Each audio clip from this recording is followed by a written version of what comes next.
The first files were stamped in red ink so dark it almost looked like dried blood. They had sat in sealed rooms for decades, guarded not by soldiers but by silence. When historians finally read them, they realized the war they thought they understood had another shadow running beneath it, quieter, colder, and far more deliberate. In the final years of World War II, while armies clashed across Europe and the Pacific, a second conflict unfolded in locked offices and underground bunkers. It was fought with secrets instead of bullets. Deals were made with men the world had been told were untouchable. Evidence vanished. Entire operations were erased from official timelines. Publicly, the Allies framed the war as a clean struggle between freedom and tyranny. Privately, survival had begun to outweigh morality. Desperation crept into decisions once considered unthinkable. As victory grew closer, fear replaced principle. Fear that the next war was already beginning. Fear that yesterday's enemies might become tomorrow's weapons. Fear that if certain truths reached the public, the fragile peace that followed would never hold. So documents were buried, witnesses were silenced, stories were rewritten, and the world moved on, unaware that some of the most powerful outcomes of World War II were shaped not on battlefields, but in rooms where justice was quietly traded for advantage. What exactly had been hidden in those sealed files? And why did governments fight so hard to keep them closed? The records revealed a reality far more complicated than the heroic narrative left behind. As the Third Reich collapsed, Allied intelligence officers raced not only to capture territory, but to capture minds. German scientists, engineers, and military specialists were suddenly more valuable alive than punished. Many had built weapons that leveled cities. Some had overseen experiments that broke every known law of humanity. Yet behind closed doors, their crimes were reframed as inconvenient details. New identities were created. Criminal pasts were scrubbed clean. The goal was simple and ruthless. Whoever controlled this knowledge would dominate the post-war world. While war crimes tribunals unfolded for public view, another system operated in parallel. Men officially listed as threats to humanity were quietly transported to safe laboratories. The same hands that had fueled Nazi war machines were now designing rockets, missiles, and intelligence systems for their former enemies. Officials justified it as necessity. The Soviet Union was advancing fast. Cold War tensions were already rising. Losing these scientists to rival powers was considered more dangerous than ignoring what they had done. But the secrecy went further. Entire incidents involving civilian bombings, covert sabotage missions, and abandoned resistance groups were deliberately left out of history books. Successes were inflated. Failures were erased. By the time victory was declared, a hidden infrastructure of compromise was firmly in place. And that fragile structure was about to begin cracking under the weight of what it concealed. The consequences unfolded slowly, like a delayed explosion. Survivors of occupied territories began recognizing familiar faces in Western laboratories and government offices. Former prisoners whispered about men who had once worn Nazi uniforms, now living comfortably under Allied protection. Trust fractured. For families of war crime victims, justice had quietly disappeared. Files they were promised would bring closure instead confirmed betrayal. The world's loud promise of accountability had come with invisible exceptions. Strategically, the knowledge gained accelerated weapons development at an unprecedented pace. Rocket programs advanced years faster than expected. Intelligence networks expanded in ways that reshaped global power.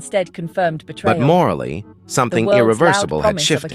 The war that had been framed as a stand against evil had ended with calculated cooperation with it. Governments now carried secrets capable of igniting outrage across entire populations. Some officials pushed to reveal the truth. Others warned it would destabilize alliances, spark retaliation, and expose hypocrisy on a global scale. So the documents remained classified. The silence allowed technological progress to surge forward, but it also planted the seeds of long-term distrust between nations and citizens. History marched on with a clean narrative, while beneath it lay a buried reality that no victory parade could erase. By the time the first leaks emerged decades later, the damage had already shaped the modern world. When declassification finally began, it did not arrive as one revelation, but as fragments, redacted paragraphs, missing pages, names still blacked out long after the war had ended. Yet even in pieces, the truth was undeniable. World War II had not concluded with a moral triumph. It had transitioned into a strategic compromise. The very foundations of Cold War power were built partly on the knowledge of men once labeled monsters. Some of the technologies that defined the modern age traced their origins back to those secret agreements. Space programs, missile defense systems, surveillance infrastructure, all carrying echoes of buried crimes. Public outrage flared briefly each time a new document surfaced. Then it faded, replaced by newer crises and shifting headlines. Governments issued carefully worded statements. Responsibility was diffused across decades. Accountability dissolved into history. The story remained uncomfortable, complicated, and deliberately unfinished. World War II would always be remembered for courage and sacrifice. But beneath that memory lived another truth, one of fear-driven decisions, moral compromise, and secrets deemed too dangerous to face openly. Not everything hidden was meant to stay buried, but some truths emerge only after they have already reshaped the world beyond recognition. What disturbed historians most was not simply that compromises had been made, but how deliberately the public narrative had been engineered afterward. Official histories were edited with surgical precision. Language softened, timelines blurred. Certain operations vanished entirely from records that would later define the war for generations. Internal memos revealed an obsession with perception. Leaders feared that if citizens learned how victory had truly been secured, faith in democratic ideals would fracture. The war had been sold as a moral crusade. Exposing the bargains struck in its final hours risked turning triumph into scandal, so truth became a controlled resource.